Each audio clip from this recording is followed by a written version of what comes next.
নমস্কার বন্ধুরা, good afternoon. আশা করি সবাই ভালো আছো।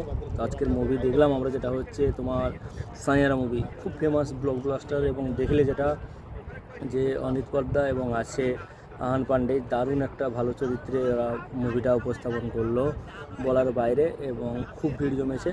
তো আমরা কুয়েতে আজকে সিনেমা হলে যেটা দেখলাম সাঁইয়ারা মুভি, খুব ফেমাস। তো তোমরা ভালো করে দেখো মুভিটা, খুব পিওর লাভ স্টোরি একদম আছে। আর যেটা বলার একদম ফাটিয়ে দিয়েছে বস, ঠিক আছে।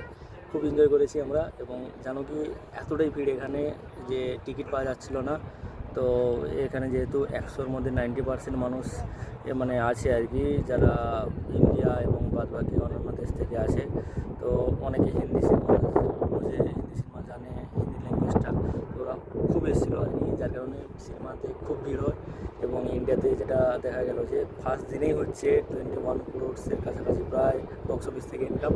তো সবাই সাঁইয়ারা মুভি দেখো, আমি বলবো। এবং খুব একটা ভালো মুভি, লাভ স্টোরি। তো সবাই দেখো।